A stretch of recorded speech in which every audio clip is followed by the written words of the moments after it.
With the draft well behind us, free agency moves feel like ancient history. Are the Cincinnati Bengals better or worse in 2024 than 2023?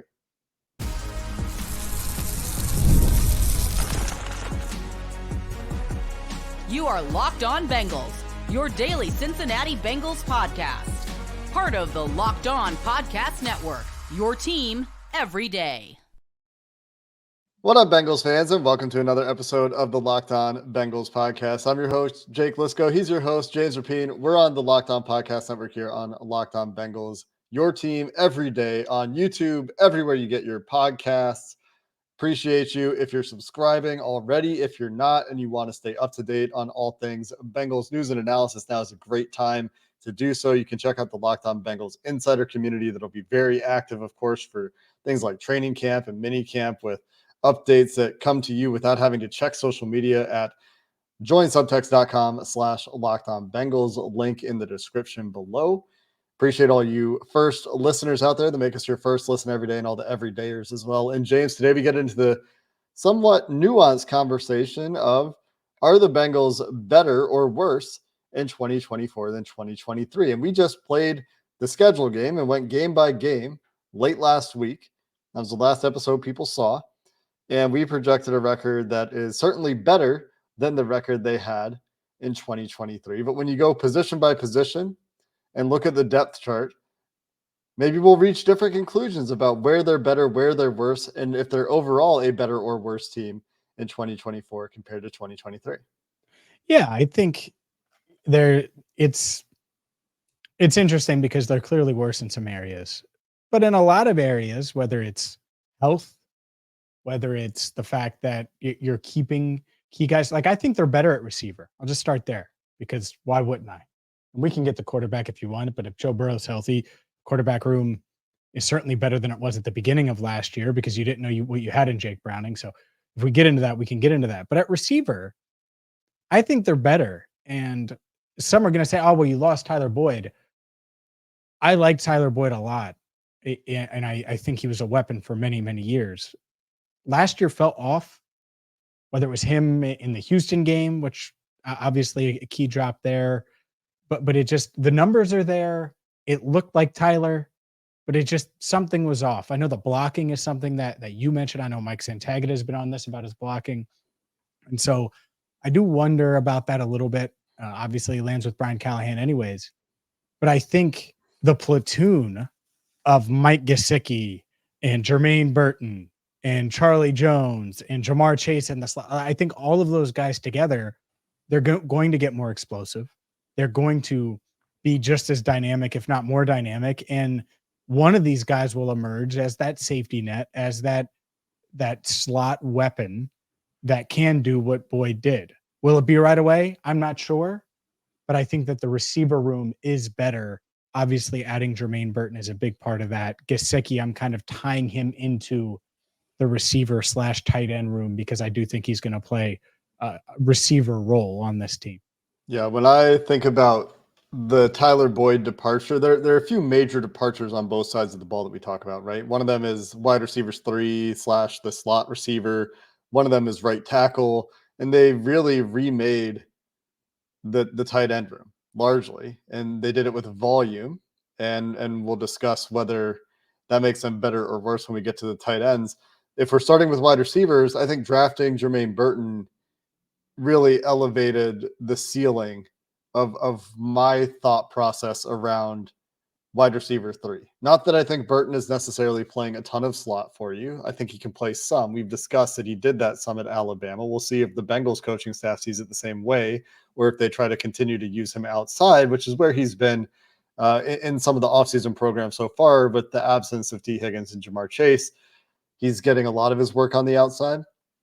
But the fact that your platoon adds that top end talent in Jermaine Burton, who, let's just dismiss the off the field stuff for now and assume that he will keep it together for his rookie contract in Cincinnati and be focused. And just think about from a football perspective, the ceiling there is so much more significant than the ceiling they had at wide receiver 3 before. And I think that helps a lot. Where you talk about the underneath part of the game, the option routes, the mental part of the game. Not saying Tyler Boyd was perfect in the mental part of the game, but Joe Burrow had a lot of trust with Tyler Boyd over the middle on stuff underneath where there were two-way goes or sometimes three-way goes on routes. That's where you mentioned that might not be there right away. That is an important part of this offense that they will need to figure out. And I think, does that role get filled by the Mike Gesicki, Tanner Hudson combo when Eric All gets healthy? Does he start to do some of that for this team? You see around the NFL, a lot of teams use tight ends in that capacity. The teams that have really good slot receivers, which the Bengals have for the last few years, use their slot receivers in that capacity as well. And right now, that guy isn't or hasn't proved that he's on the Bengals. I think that's probably the better way to put it, is that he hasn't proved it yet. And Is it Jamar Chase? I don't think so. I think that they do see the game the same way, but you don't want Jamar to be doing too much of that underneath stuff that Tyler did, in my opinion. He can do some of it and let him work after the catch, try to get him in space, try to get him working away from a linebacker in a mismatch, which is something that Tyler Boyd and Joe Burrow could do very well together. You can do some of that, but I do think you don't want to entirely take away Jamar on the outside where he's so good. You want to get some more of that slot production out of him.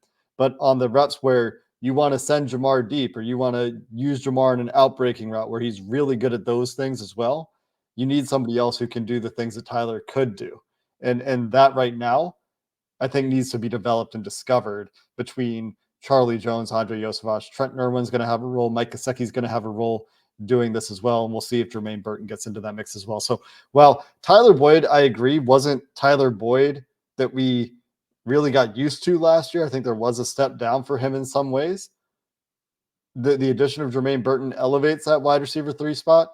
I think they're worse here than they were in 2022 at wide receiver 3, but not necessarily worse than they were in 2023 this year. Sure. And that's the key, right? Is being better than they were last year. That's what we're doing. But yeah, I get it. I think it's going to be interesting to see how the offense evolves with that, because tight end wise, and we can just push the conversation forward, they're obviously better at tight end. I mean, you're swapping out Irv Smith Jr. for Mike Gesicki. You bring in Eric All. You bring in Tanner McLaughlin. Like you're better there. It's a more well-rounded room. It's a talented room. It's an athletic room. Tanner Hudson obviously had the trust of Joe Burrow more so than a Mitch Wilcox, who you have been on. There wasn't the belief there in Mitch for whatever reason from Joe Burrow. And so when you look at this tight end room, I think that's the other element to it, is these guys, most of them can catch and run. And so is some of that built into the tight end room, some of that safety net from the Boyd departure?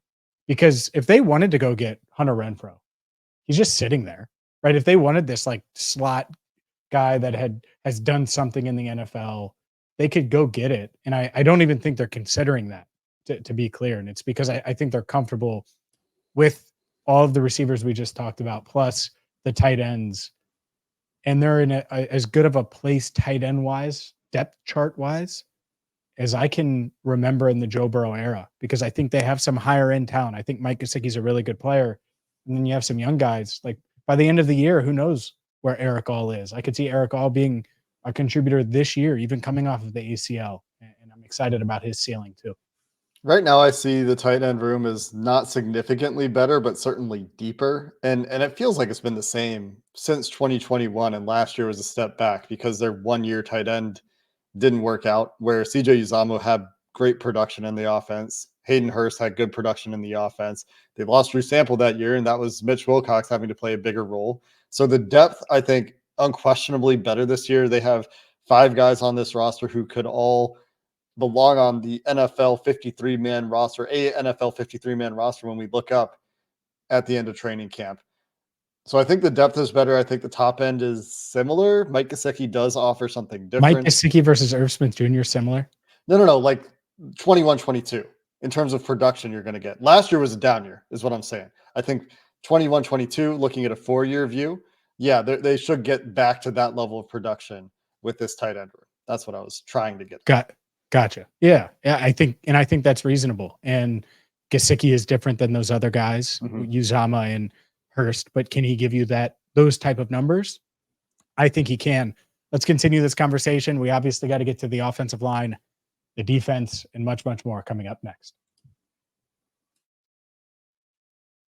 Today's show is brought to you by FanDuel, and it's not only NBA playoff time, it is conference finals time. And that's why you got to get to FanDuel, because whether it's the NBA playoffs, the NHL playoffs, FanDuel is giving you a shot to bring home a big win of your own. Right now, new customers get $150 in bonus bets with any winning $5 bet. So throw $5 on either conference finals matchup, or maybe you want to look ahead to some Bengals futures. By the way, the Bengals, 9.5-point favorites week 1 against the New England Patriots. It's the biggest point spread that FanDuel has for NFL week 1. So you can get ahead of the game, maybe throw $5 on an NBA game, and then get $150 in bonus bets and start wagering on the NFL. Visit FanDuel.com/lockedon to get started today. Again, that's FanDuel.com/lockedon for $150 in bonus bets with any winning $5 bet.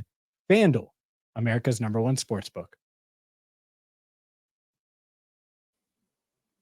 Anything else to add on the tight end position, James? I do want to also talk about quarterbacks briefly here. I know you mentioned it at the top, but anything else on tight ends before we go to our next spot? No, I think they're better than they were last year. And so you check that box. But quarterbacks, I'm curious. What do you want to discuss quarterbacks wise? It's not much. It's just they need to be better at quarterback than they were last year. And the whole issue there is Joe Burrow's health. He wasn't healthy at the beginning of last year. When he did get healthy, we thought he was good, but it was a limited sample of games where we saw him healthy. He needs to be healthy and playing like himself. And we're much more confident, I think, in their backup quarterback than we were going into last year. I mean, we were wringing hands daily in training camp over these backup quarterbacks. And then Jake Browning showed that he could manage games without him. So I think we feel better about the backup spot. And I think you mentioned that. But I just feel like it would be a little bit not doing our jobs if we didn't talk about Joe Burrow's health is a big wild card. And we'll have to see what level he gets to in training camp just to make sure that he does look like himself, as we think he will, as he continues to progress with that wrist recovery. Yeah, of course, the wrist has got to continue to recover. He's got to get to 100%. I'm not like super worried outside of that of like him just staying healthy in general. And maybe some people are. Like, obviously the wrist surgery is different because it's a big surgery. It's similar to the ACL in a sense that it's a serious injury. It's not similar because it's unprecedented. He's the only quarterback that's done it or had this injury and throwing hand, all of those things. But if he's back from that, I'm not like sweating him tweaking his calf again or anything like that. I mean, I think he's healthy, and it ties into the offensive line, I guess, if you want to say that or whatever. Burrow had a long stretch there where he was playing every single week, and then he got nicked up in camp and kind of didn't recover. I think that was part of it last year. Even though he was playing well, he had to play through a bunch of stuff last year. And so hopefully he can get to game 1 healthy. So I agree with you there. Outside of that, I don't really have any doubts. I think he'll be fine. But if he does, then the quarterback position will be better, because Joe Burrow was not himself for a big chunk of that year. And obviously they missed him down the stretch. And if he is healthy and playing like himself, then the quarterback room is in fact better and is the biggest difference on the team, even though they made no personnel changes there. They may have the best quarterback in the league if he's his normal self. Right.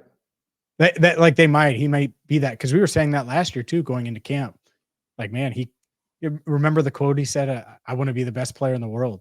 That was his goal, and he was healthy, and then the calf happens and all hell breaks loose. So no, it's a good point. And yeah, they do have to be better at quarterback. And that means Joe Burrow not only healthy, but 100% going into the season. And if he's that, we know what he does when he's feeling good. So, and something that could help him play better this year is that on paper, Trent Brown is the best pass protector they've had at right tackle in Joe Burrow's career. Whether or not he stays healthy is the big question. Whether or not he stays consistent. You can go back to our episode with Brandon Thorne. We really get into Trent Brown in a lot more detail in that episode. Brandon being an offensive line expert. and having that familiarity with Trent Brown. Trent Brown's one of his guys, actually. He really likes Trent Brown and has been following his career with great interest. But Trent Brown, instead of Jonah Williams, instead of La'el Collins the year before that, instead of Riley Reif the year before that, Jonah Williams was a fine base level starter at right tackle. Trent Brown certainly didn't get paid like Jonah Williams got paid, but his track record when he is on the field is that of being a strong pass protector. And one offseason project that I have planned is to look at his games against some AFC North competition, because he will have games against guys like TJ Watt and Myles Garrett in the history banks to try to dig up and look at those particular matchups. But on paper, this is one where they should have gotten better. And then when you talk about depth on the offensive line, they still have those questions on the interior offensive line. That's the same to me as it has been. But their tackle depth, adding Amarius Mims with your first round pick, is the best tackle depth they've had in recent years as well. Yeah, I agree. I think I feel pretty darn good about their tackles for the first time in a while. And I'm thinking back, I guess 2015, but even then, it's Andre Smith, yeah, like you didn't feel like he was fine. I think his reputation's worse than he actually was because of where he was picked, but it's kind of a Jonah Williams factor there a little bit, where Andre was better than people remember, I think. Regardless, this offensive line, it fits Joe Burrow better. It fits the offense better. And that should result in this offense being more consistent. I think that's a big part of why they've been inconsistent and had up and downs, even in the Super Bowl run or in 2022, which is probably their best team of all of these teams. 2022 is probably their best, is the offensive line struggled to hold up at times. They had to scheme around it always. And so it made it hard. And they found ways to win anyway. But hopefully it's not as hard this year. Hopefully we're not talking about the offensive line holding up. And I thought at times last year they were good. And heck, especially during the Jake Browning, the post Joe Burrow injury, they look better. And so will the offense need to tweak, or will they just tweak it to be more play action under center like everyone talks about, or will they just hold up better in pass protection? And the play action stuff that we've seen isn't nearly as implemented as some think it should be. So I do wonder there, but overall I do feel better about this offensive line. I think they're better this year than last year. To me, this is the one clear and significant upgrade. Trent Brown, when he's on the field, when he's playing like he can play, is a better player at right tackle than they had in 2023. I think that Amarius Mims is clearly better OT3 than they've had in recent years. And while I think they've improved their depth at wide receiver, they've improved their depth at tight end, those upgrades, if they are upgrades, are smaller. This one is very clear. I feel the same way about running back. It should be very, very close. I kind of categorize them the same way. They had Joe Mixon, who is a capable starter for that team. They go to Zach Moss, Chase Brown by committee. To me, those are capable starter level players. You might get slightly better production if they go to more of that committee role that they're looking for. But the talent levels is not a huge upgrade to me. I don't see like going from Mixon to Moss and Brown as a major improvement. I see it as very similar in terms of the running back capability. All right, just because people are going to get on you. Tight end wise, Gesicki, Smith. Just make it clear for everyone. Yeah, no, that is an upgrade. It's just okay. smaller to me than the tackle upgrade. Gotcha. I could feel it. And I guess I'm looking at this and I've got my like 4-year tracking of like You're where still they've looking gone at it from. that way. Yeah, because I think when you think about the last time they were good in 2022, I want to make sure I'm considering that, and I will consider that as well when I think about the defensive side of the ball that we're going to get to here shortly as well. Yeah, let's get to that. I could feel it. I'm like, man, because it is a clear upgrade. I mean, Irv Smith, the Chiefs signed Irv Smith Jr. They would trade him for Mike Gesicki right now, I think, and be excited about it. But they kind of play different positions too. Gesicki is way more of the not lining up in line. So there is that element. But again, I do think that by volume, they've have 5 tight ends who can contribute, which last year they had 2 in Tanner Hudson and Drew Sample. I would rather line up Gesicki in line than Irv Smith Jr. Well, notice that I didn't Things I even did. mention Irv. Like Irv Smith Jr. isn't even on my sheet when I'm thinking about who they had in 23 versus 24. But I'm that was thinking their about, starter. but I'm thinking about Hudson and Sample, the guys who actually contributed, versus Hudson Sample. Plus now they've added guys, so that is better, and it's certainly better depth. Gotcha. Gesicki's going to play ahead of Hudson for sure. Yeah, but I gotcha. Anyways, I just wanted to make sure. Yeah, Hudson becomes the depth, right? Yeah. So it bumped him down. Anyways, let's get to the defense. Lou's crew had to wait. We will get to it coming up next. Today's show is brought to you by Game Time. The NFL schedule is out, and that means you got to download the Game Time app because while you're either looking for tickets now, maybe you're looking for tickets later, you're booking flights, you're looking at hotels, you're trying to go on the road, maybe you're out of town like Jake and you want to come to Cincinnati for a game. Well, you're looking for tickets at Paycor Stadium. You got to get to Game Time because they have everything from last minute deals to all-in prices, views from your seat, their lowest price guarantee. Well, it's something that they offer and they take the guesswork out of buying tickets. So let's say you download the Game Time app and you're looking for tickets for your favorite concert or a Reds game or the NBA playoffs with the conference finals in full swing. It's not just NFL. Game Time has tickets to all of the live events that you're looking for. So download the Game Time app today and you're going to get $20 off your first order right now. All you have to do is download the Game Time app, create an account, and use code LOCKEDONNFL for $20 off your first purchase. Terms apply. Again, create an account and redeem code LOCKEDONNFL. That's LOCKEDON NFL for $20 off. Download Game Time today. Last minute tickets, lowest price guaranteed. Some closing thoughts on the offense quickly before we go to the defense. Improvements at right tackle, improvements at tight end, improvements at wide receiver depth, although I do think that the specific slot role of Tyler Boyd will take some time to come together. And to me, it's more or less a wash at running back. And if Joe Burrow can be healthy, big improvement at quarterback, most important part of this team. Any disagreements there in summary there? Fair? No? Okay. Fair. There we go. That protected you. I just know the tight end pitchforks were coming. I mean, I just like 2023. Yeah. I mean, that's what we're talking about. But I know that's all. That's why, like, if they had clipped part of it, I'd be like, oh no. Sure. So it's just protecting you. Defensively, you know where they're better? No, tell me. The secondary. They're better in the secondary. Certainly at safety. Let's do that. They have about 52 safeties on the team. Mm-hmm. And one's playing corner, and we'll see if he can play corner at a high level. But Geno Stone, Von Bell, obviously you still have Jordan Battle. Tyson Anderson expects to be ready for camp. I think he'll get the Chidobe Awuzie treatment where he's doing stuff in camp, but they ease him along in hopes of having him ready to go for September. So, yeah, I mean, I feel pretty good. Dejon Anthony as well. You draft him. I mean, it's deep. I haven't even mentioned Dax Hill yet because he's in the cornerback room, but it's deep. I think they're better because they're more proven. Geno Stone's proven. Von Bell's proven. Obviously, you have Jordan Battle. I think they're better there.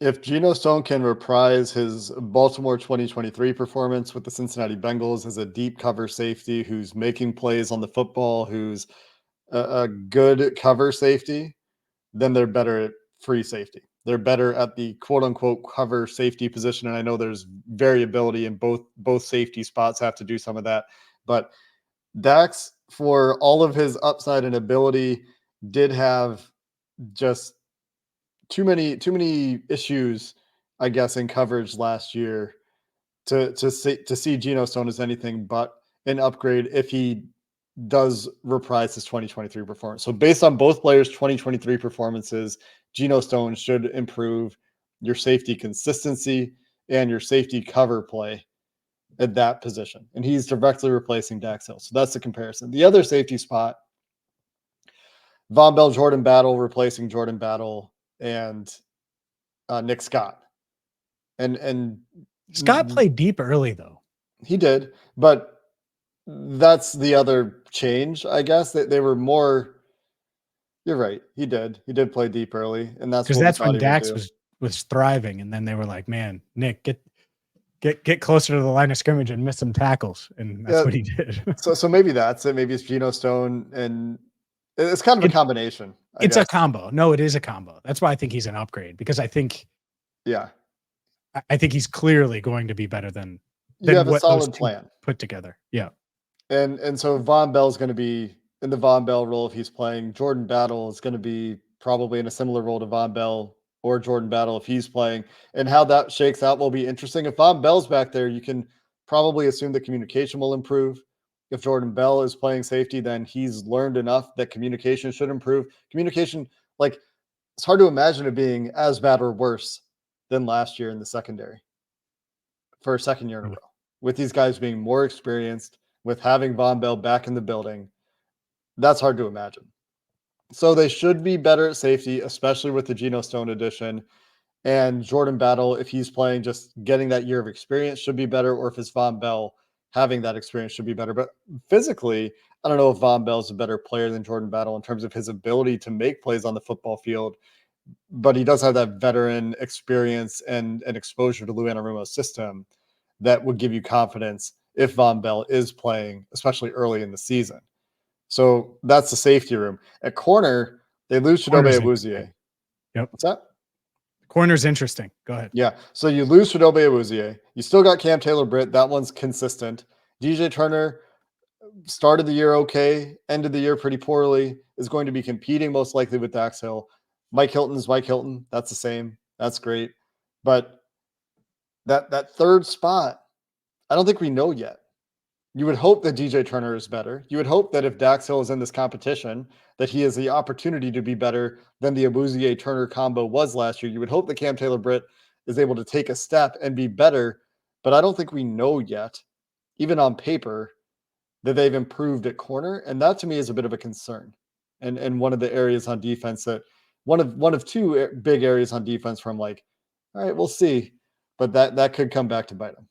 Yeah, I agree, because what you're saying, and Cheeto wasn't Cheeto last year. Good for him for getting the bag from Tennessee. I didn't think there was a chance in hell he was getting that money, and he did, and it's awesome for him. But Cheeto wasn't Cheeto, and yet we just don't know. So is it reasonable to expect Dax to play boundary corner at the level Cheeto did last year? That's tough. DJ Turner is probably going to start. I know Dax is going to compete. We'll see. I still think Turner, he's played it.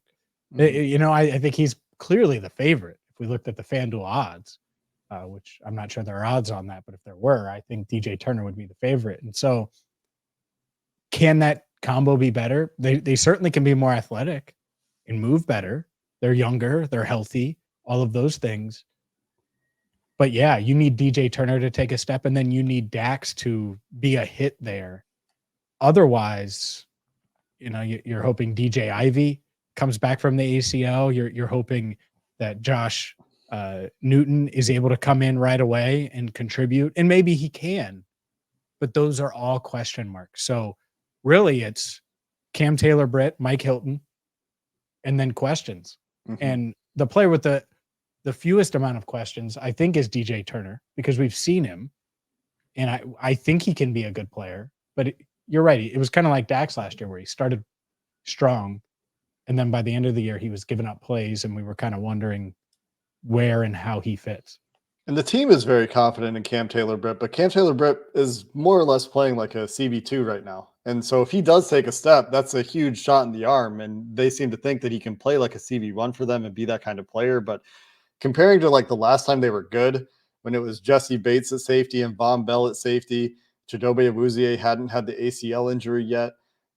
You still have Mike Hilton playing really good ball in the slot. And then even like the Eli Apple, Cam Taylor-Britt combo of 2022. I feel better about that secondary than I feel about the 2024 secondary. And last year's secondary was dreadful. So are they better than last year? Hopefully. Still major questions at corner. Hopefully that safety improvement helps bring up the corners and the linebackers, who we don't need to spend a ton of time on because it's the same personnel, but hopefully the safety play just elevates the linebackers a little bit. But on the other side of that coin, it's a clear downgrade on this team, which is DJ Reader to McKinley Jackson and Jay Tufele, whoever else is in the mix for nose tackle. And maybe there just isn't a big nose tackle role in this defense, where their defensive tackle depth has improved with the addition of Chris Jenkins. Maybe their defensive tackle on a whole, Sheldon Rankins, BJ Hill, and Chris Jenkins is better at the top end. But that nose tackle role from DJ Reader to rookie McKinley Jackson and Jay Tufele, who's the only other guy, and maybe like Bell competing for a roster spot there, that is clearly worse. And that is something that is also concerning along with corner. No doubt.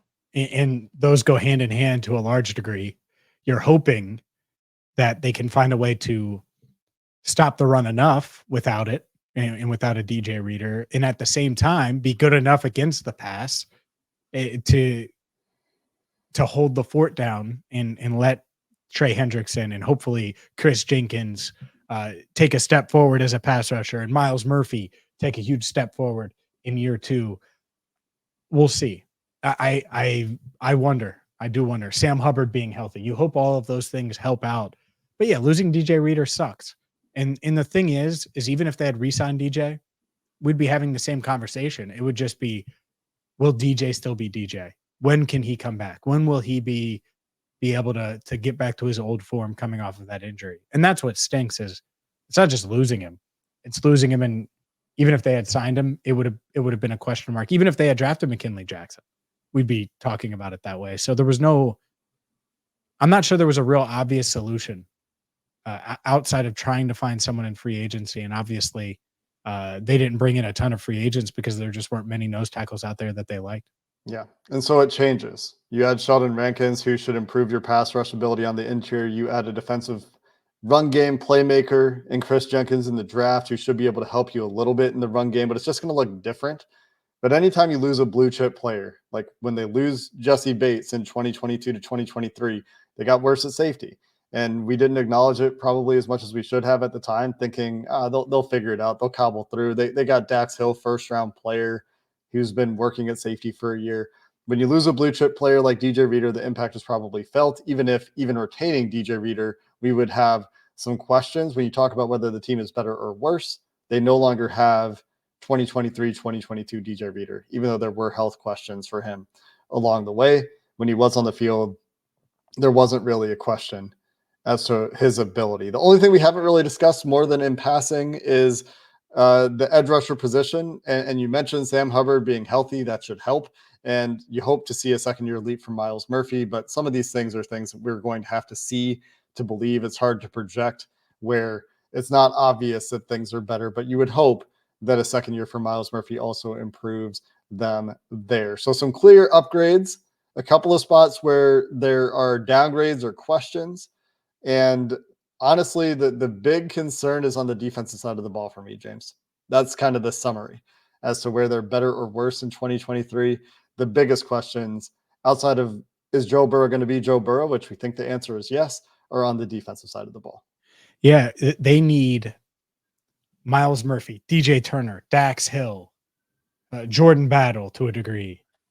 All of these defensive players they've taken, even Cam Taylor-Britt, to take another step forward. And he's a good player. Like, he's ahead of those other guys I mentioned, but they need all these guys to take a step forward and be a part of this next version of this defense. And so that's where the development comes in. Obviously, you could mention Chris Jenkins and McKinley Jackson and Josh Newton and all, these rookies, but it might take some time for some of them at least. So these guys in year 2, year 3, it's time. Dax Hill, go beat out DJ Turner. Because, by the way, how much better would you feel if Dax Hill showed he could be a quality boundary corner, and now Turner's your third outside corner? Feel good about that. Dax Hill has the build. We said it on draft night. So some of these things can solve themselves.